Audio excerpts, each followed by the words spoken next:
कालीनों का शहर मिर्जापुर आजकल एक बार फिर से चर्चा में है। मिर्जापुर पर एक बहुत मशहूर वेब सीरीज भी बनी थी जिसका नाम ही था मिर्जापुर, लेकिन इस बार चर्चा उस वेब सीरीज की वजह से नहीं है, बल्कि मिर्जापुर में धर्मांतरण हो रहा था उसकी वजह से है। मिर्जापुर में धर्मांतरण के एक बहुत बड़े रैकेट का खुलासा हुआ है और ये रैकेट कहां चल रहा था, आप शायद हैरान रह जाएंगे। ये मिर्जापुर के 6 अलग अलग जिम्स में चलाया जा रहा था।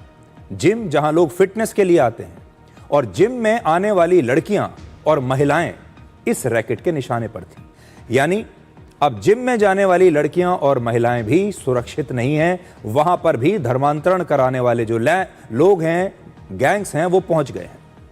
आपको सुनने में थोड़ा अजीब लग सकता है, लेकिन सच यही है कि लड़कियां और महिलाएं जिस जिम में शारीरिक फिटनेस के लिए आती हैं, वहीं उन्हें ब्लैकमेल किया जा रहा था।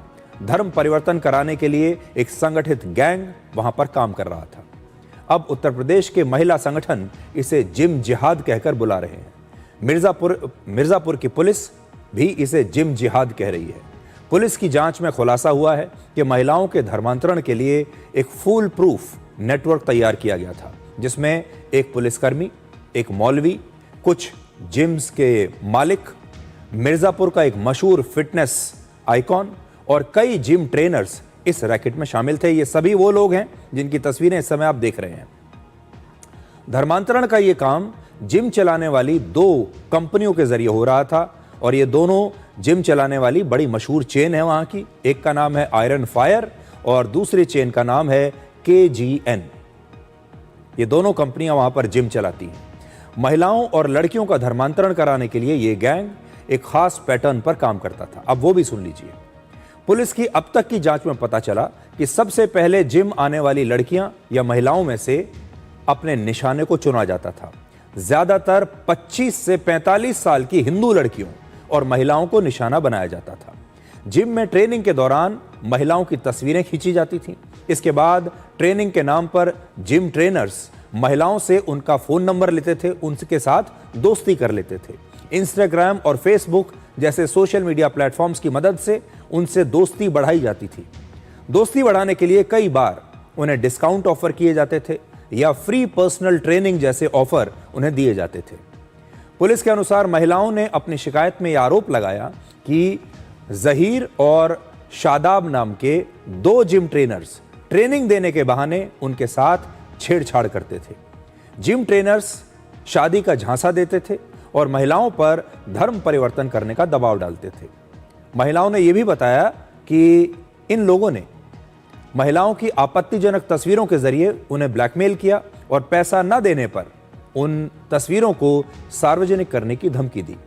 और ब्लैकमेल करने के लिए AI की मदद से AI जनरेटेड तस्वीरें बनाई जाती थी, फोटो बनाई जाती थी, और इस तरह से लगभग 20 महिलाओं को, तो आप सोचिए जिम जाने वाली 20 महिलाओं को ब्लैकमेल किया जा रहा था। इनका आरोप है कि इन महिलाओं पर बुर्का पहनने के लिए, कुरान की आयतें पढ़ने के लिए और धर्मांतरण का दबाव डाला जाता था, और इनकार करने पर जान से मारने की धमकी दी जाती थी। पुलिस का कहना है कि ये लोग हिंदू लड़कियों को ब्लैकमेल करके दूसरे शहरों में ले जाते थे, और जब पुलिस ने जब इस मामले में कुछ शिकायतें मिली और जांच शुरू हुई, तो इसके बाद पूरे रैकेट का खुलासा हुआ। पुलिस को इन जिम ट्रेनर्स के पास से कई आपत्तिजनक तस्वीरें मिली हैं, लड़कियों के साथ बातचीत के कई चैट रिकॉर्ड्स मिले हैं, और AI द्वारा बनाई गई नकली तस्वीरें भी मिली हैं। अब तक पुलिस ने 8 लोगों को गिरफ्तार किया है, जिनमें मिस्टर मिर्जापुर और मिस्टर पूर्वांचल का खिताब जीत चुका एक फैजल खान भी है। फैजल खान अपने फिटनेस की वजह से मिर्जापुर में काफ़ी लोकप्रिय है और धर्मांतरण कराने वाले जिम का एक पोस्टर बॉय ये बन गया था। इस मामले में GRP में तैनात एक सिपाही इरशाद खान और एक मौलवी जिसका नाम है खलीलुर रहमान, इन दोनों को भी गिरफ्तार किया गया है। ये मौलवी ही धर्मांतरण करके निकाह करवाता था, और इस पुलिस वाले के एक और दोस्त फरीद अहमद को पुलिस ने एनकाउंटर के दौरान गिरफ्तार किया। पैर में गोली लगी है, यह भी आप देख लीजिए। धर्मांतरण के इस पूरे नेटवर्क का मुख्य आरोपी इमरान दिल्ली एयरपोर्ट से गिरफ्तार किया गया है जब वो देश छोड़कर भागने की कोशिश कर रहा था। हमारे जो मेन एक्यूज्ड है, one of the main accused है, मैं पहले भी बोला था, केजीएन के सारे जो इन जिमों की जो सारे फंडिंग होती है उसमें एक मुख्य व्यक्ति इमरान है।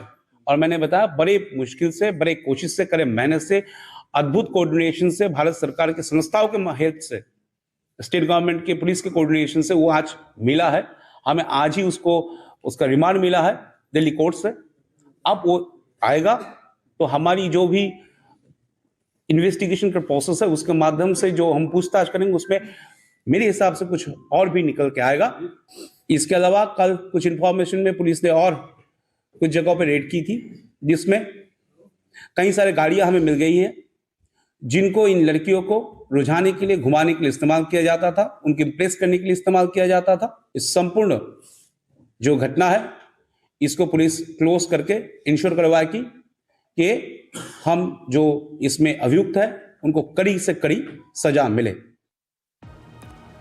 उत्तर प्रदेश की राज्य महिला आयोग की अध्यक्षा बबीता सिंह चौहान ने इस पूरे मामले को जिम जिहाद कहकर बुलाया है। कहीं किसी भी शहर की अगर आप जिम की बात करेंगी, अभी तो मिर्जापुर का खुला है, तो मैंने तो इसको नाम ही चेंज किया। जो लोग कहते हैं कि लव जिहाद चल रहा है, मैं कहती हूँ ये लव जिहाद नहीं चल रहा है, ये जिम जिहाद चल रहा है। आप किसी भी जिम में आप जाके देखेंगे वहाँ 80% महिलाएं होती हैं, उसमें बच्चियां भी होती हैं, उसमें बड़ी महिलाएं भी होती हैं, और वहाँ 80 और 90% ट्रेनर जो है वो सारे मोमडन होते हैं, और वहाँ सिर्फ वो जिहादियों का काम कर रहे हैं। वहाँ बैठ के अच्छे घरों की लड़कियों को फंसाना, उनका धर्मांतरण करना और उनके साथ ब्लैकमेलिंग करना, यहाँ तक कि उन महिलाओं के डिवोर्स तक भी इनसे हो रहा है। और आपने देखा होगा कि फिर उसके बाद जब इनकी सारी चीजें पूरी हो जाती हैं या ऐसा इन्हें लगता है कि वो महिलाएं कहीं खोल सकती हैं, कुछ कर सकती हैं, तो ये मर्डर भी करते हैं। तो मुझे लगता है कि लव जिहाद कम और जिम जिहाद ज्यादा चल रहा है और इस पर जरूर कार्रवाई तो हो ही रही है, क्योंकि आप माननीय मुख्यमंत्री जी हर चीज को बहुत सीरियसली लेते हैं जो इस तरह की चीजें होती हैं। पर मैं आपके माध्यम से जरूर कहना चाहूंगी, इसके लिए बच्चियों को भी, इसके लिए परिवारों को भी, सबको जागरूक होना चाहिए। उत्तर प्रदेश में यूं तो धर्मांतरण को लेकर बड़े सख्त कानून हैं और वहां पर गैर कानूनी तरीके से धर्मांतरण कराने पर ज़्यादा से ज़्यादा सज़ा जो है वो आजीवन कारावास की है, पूरी ज़िंदगी जेल में बिताना पड़ सकता है अगर कोई पकड़ा जाए। अब राष्ट्रीय मानवाधिकार आयोग ने केंद्र सरकार और सारी राज्य सरकारों से जिम और फिटनेस सेंटर्स के लिए बने नियमों पर एक रिपोर्ट मांगी है। अगर आप जिम जाते हैं या आपके घर में कोई महिला जिम जाती है, लड़कियां जिम जाती हैं, तो कुछ सुझाव आज आपके लिए हैं।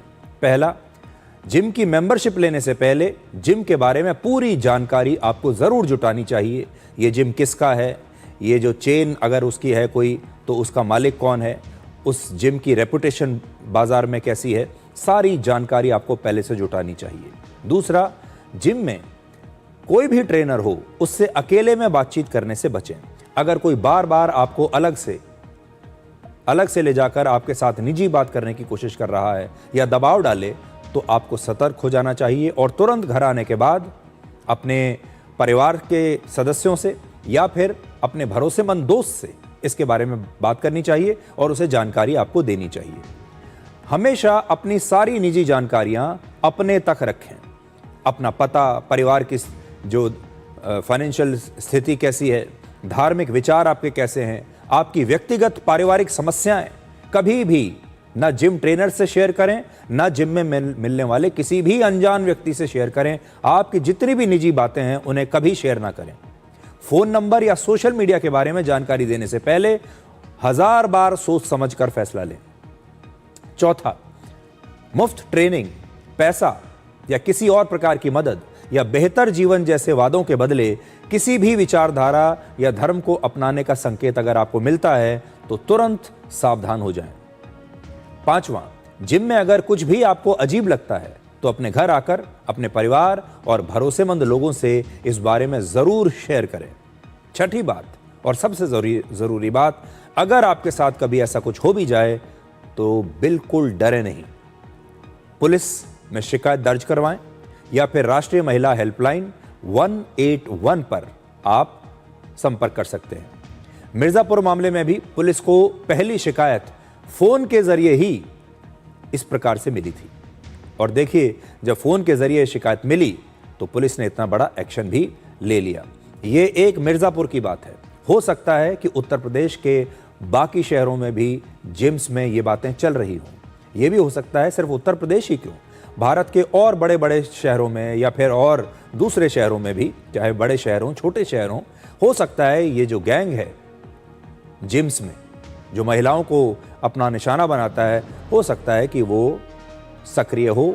इसलिए आपके घर में जो भी महिलाएं जिम जा रही हैं, लड़कियां अगर जिम जा रही हैं, तो आपको बहुत ही ज़्यादा सावधान होने की आवश्यकता है।